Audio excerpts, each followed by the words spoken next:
Shalom, selamat pagi Bapak Ibu Saudara yang dikasihi Tuhan. Apa kabar hari ini? Awal yang baik menentukan akhir daripada segala sesuatu yang kita mulai. Oleh sebab itu, pada pagi hari ini penting untuk kita mengawali hari kita bersama dengan Tuhan. Sebab kalau kita memulai sesuatu bersama dengan Tuhan, saya percaya sepanjang hari itu hidup kita dituntun oleh penyertaan tangan yang kuat akan menopang, menyertai hidup kita. Oleh sebab itu, mari kita awali pagi ini bersama dengan Tuhan.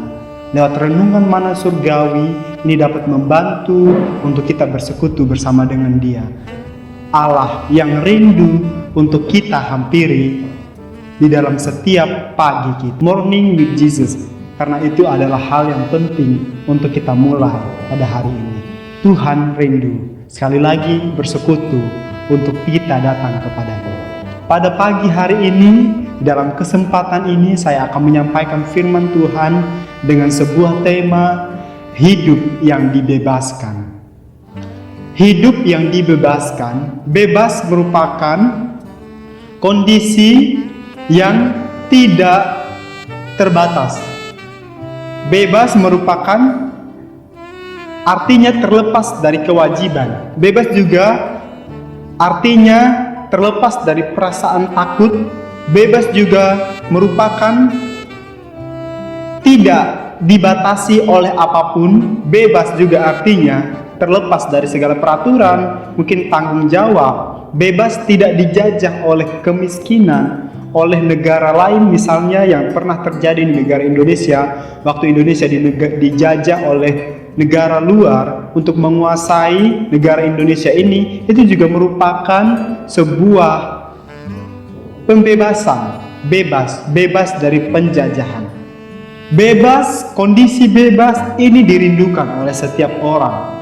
Setiap orang tidak mau terikat dengan sesuatu yang menghalanginya untuk ia bahagia. Tapi terkadang kita perlu yang namanya dibatasi untuk tidak terlalu bebas supaya hidup kita tetap terarah. Karena belum tentu hal yang mengikat kita itu adalah sesuatu yang buruk. Tapi itu adalah sesuatu yang terkadang baik untuk kita nikmati untuk hidup kita secara pribadi. Contohnya misalnya bebas, tidak dibebaskan di sekolah untuk melakukan hal-hal yang tidak wajar. Tidak menggunakan obat-obat terlarang. Itu merupakan suatu batasan yang harus kita lihat dalam hidup kita. Dan itu baik.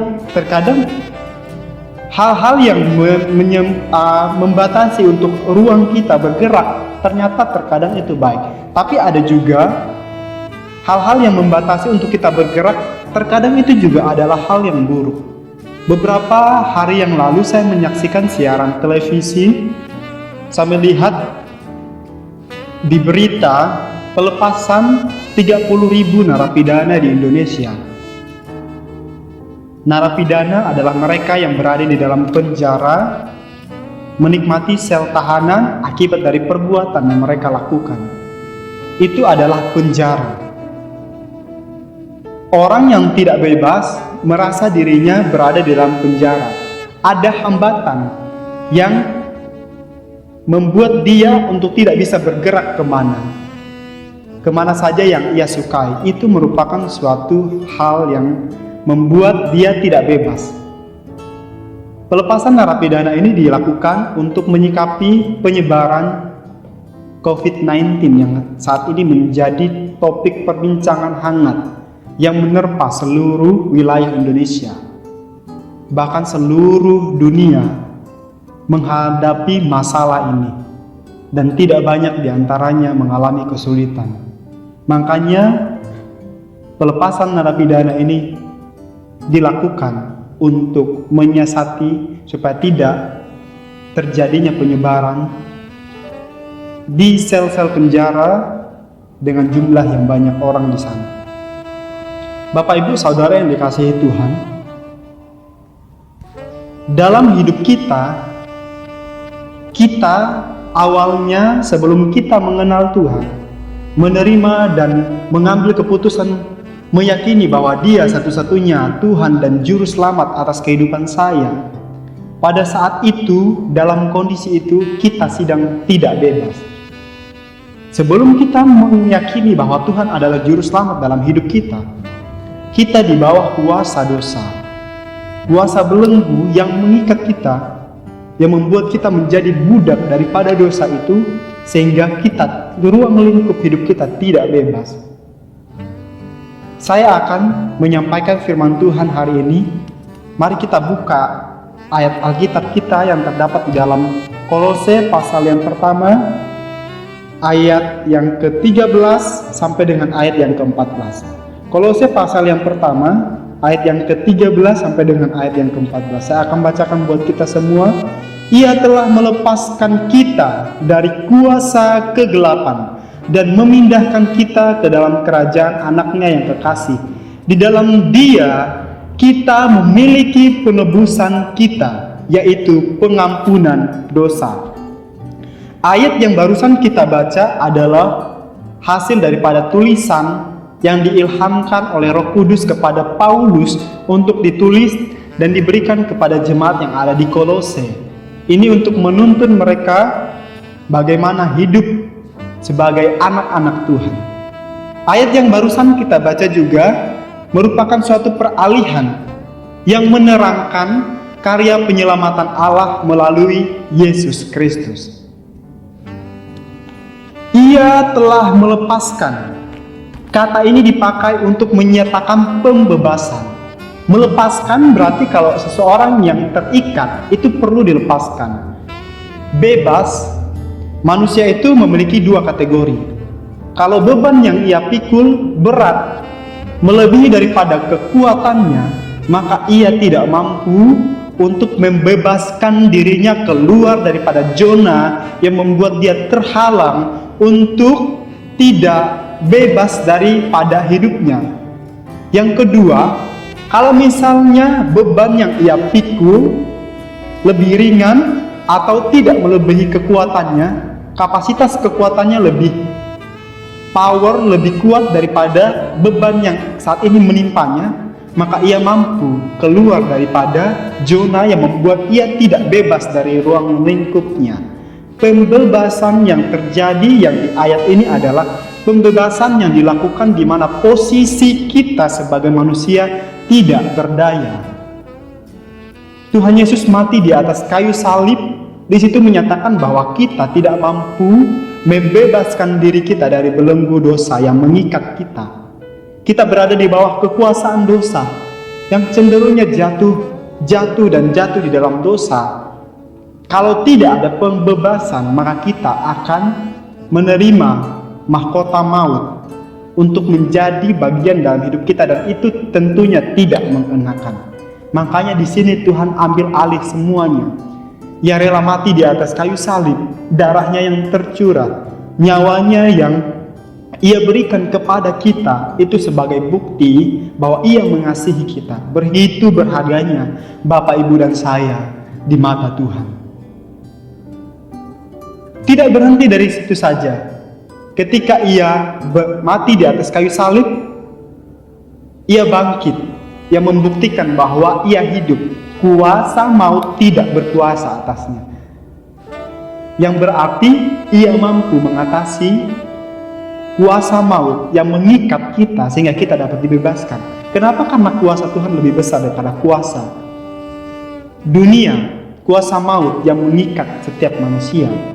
Dan kenaikannya yang beberapa minggu lalu kita peringati, kenaikannya di surga, itu adalah karya Tuhan yang begitu luar biasa yang kerjakan untuk menyediakan tempat bagi kita di surga, di kerajaannya yang kekal.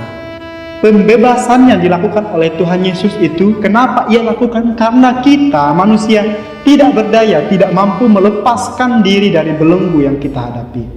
Oleh sebab itu kita perlu Tuhan dalam hidup kita.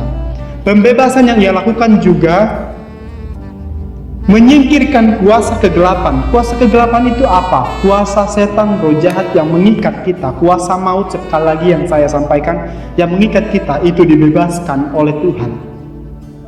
supaya kita menjadi orang yang dapat hidup tanpa ada sesuatu yang mengikat. Ia telah melepaskan kita dari kuasa kegelapan dan memindahkan dengan kondisi yang selamat.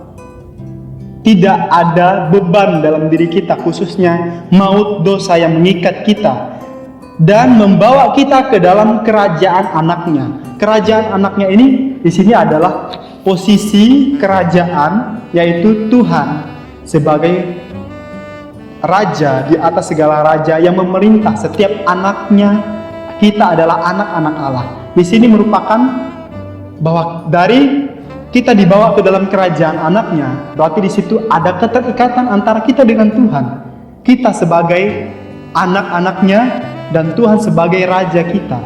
Hidup kita pada saat itu, pada saat ini kita telah menerima keselamatan daripada Tuhan, telah menjadi miliknya Tuhan, dan hidup kita telah dikuasai oleh Tuhan. Otomatis kita harus hidup sesuai dengan aturan Tuhan, bukan aturan yang lama ketika kita belum dibebaskan daripada belenggu yang membelenggu kita.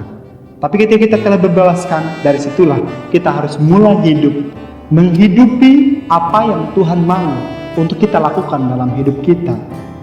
Ia membawa kita ke dalam kerajaannya. Kalau Tuhan telah menjadi milik kita, kita telah menjadi milik Tuhan, berarti Tuhan bertanggung jawab atas hidupmu. Jangan pernah khawatir, jangan pernah bimbang, jangan pernah takut akan segala sesuatu yang saat ini sedang terjadi dalam kehidupan kita. Ingat, Tuhan bertanggung jawab penuh atas hidupmu, yang membawa kita ke dalam kerajaannya, dan di dalam Dia kita memiliki penebusan, yaitu pengampunan dosa dari apa yang Ia telah kerjakan untuk kita, supaya kita bisa bebas daripada apa yang mengikat kita. Hidup kita telah dibebaskan. Jangan pernah takut Bapak Ibu Saudara, segala sesuatu yang saat ini sedang menimpa kita, jangan pernah bimbang, tetap percaya dan tetap berharap kepada Tuhan. Ingat sekali lagi, Tuhan bertanggung jawab atas hidup Bapak Ibu dan saya, kita semua.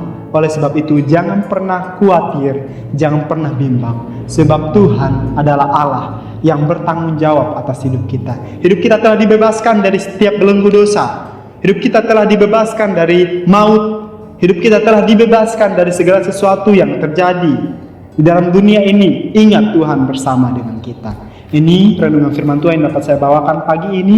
Hidup kita telah dibebaskan oleh Tuhan. Mari kita berdoa. Kita menyerahkan sepanjang hari ini ke dalam tuntunan kuasa Tuhan. Terima kasih Bapa, terima kasih Tuhan. Kami bersyukur karena Engkau Allah yang telah membebaskan kami dari setiap belenggu yang mengikat kami, belenggu dosa yang saat ini selama ini menguasai kami, melalui kematian Engkau di atas kayu salib, melalui pengorbananmu, melalui kebangkitanmu, melalui kenaikanmu di sorga, membuktikan bahwa Engkau Allah yang berkuasa atas setiap apapun yang ada di dalam dunia ini. Engkau Allah, kuasanya tidak terbatas oleh apapun. Terima kasih Bapa, kami serahkan kehidupan jemaat-Mu ke dalam tangan-Mu. Tuntun hidup perjalanan hidup mereka Tuhan. Engkau yang ambil alih kehidupan mereka, apapun yang terjadi pada saat ini dalam kehidupan mereka. Tuhan ikut campur tangan, Tuhan ikut terlibat, Tuhan ikut berserta dengan mereka. Kami percaya penyertaan Tuhan ada atas setiap jemaat-Mu. Terima kasih Bapa, kami serahkan sepanjang hari ini ke dalam tangan-Mu. Kami percaya Engkau Allah yang selalu akan menyertai kami. Terima kasih Tuhan, dalam nama Yesus. Haleluya. Amin.